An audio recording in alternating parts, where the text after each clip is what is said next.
I'm going to be reading Walt Disney's The Sorcerer's Apprentice.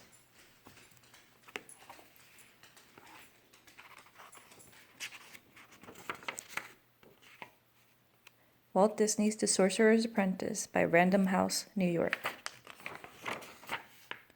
Once there was a man who knew everything there was to know about magic. He was a great sorcerer. The sorcerer had a wonderful hat. When he wore his hat, he could just think magic and it would happen. He could think about a butterfly and it would appear. But only the sorcerer knew the magic words to make it disappear. The sorcerer did not live alone. He had a helper named Mickey. Mickey did all the work. He swept the floor. He chopped the wood. He carried the water from the well. Mickey knew about the magic of the hat. "If I had that hat," said Mickey, "I would never have to work again." One day the sorcerer had to go out. Mickey was alone at last, and there on the table was the sorcerer's magic hat. "Now I can be a sorcerer," said Mickey. He reached for the magic hat. He put the hat on his head. An old broom was standing by the wall. "I will put a spell on that broom," said Mickey. He did what the sorcerer always did. He pointed his fingers at the broom. The broom began to move. The broom grew 2 feet. It grew a right arm and then a left arm. "Broom," commanded Mickey, "pick up the buckets." The broom did just what Mickey said. "Go up the steps," said Mickey. The broom went up the steps. "Fill the buckets," said Mickey. The broom filled the buckets. "Bring them back," said Mickey. The broom brought them back. "Pour the water," said Mickey. The broom poured the water.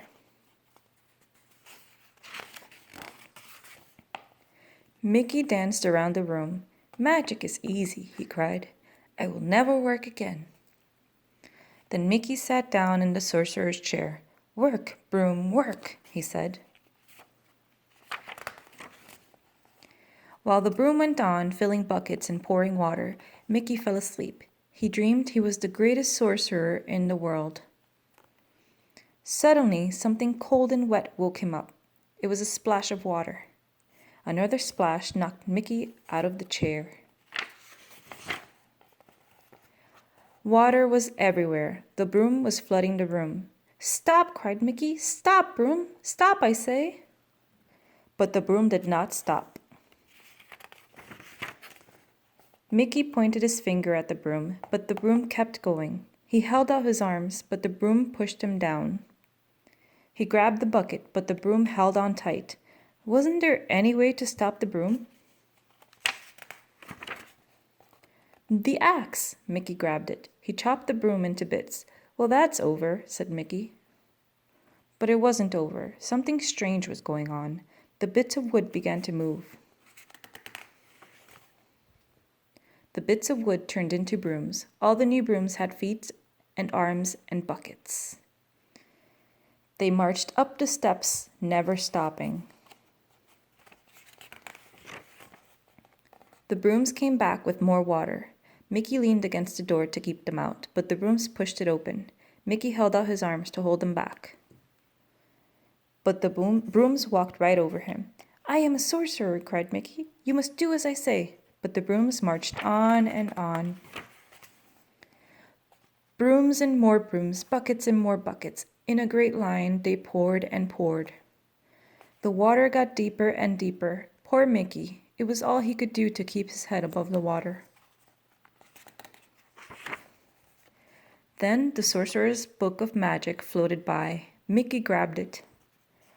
Page after page after page. Mickey looked for the magic words that would stop the brooms. But the water began to whirl. Mickey couldn't read the words. Mickey hung on to the book as he went around and around in the water.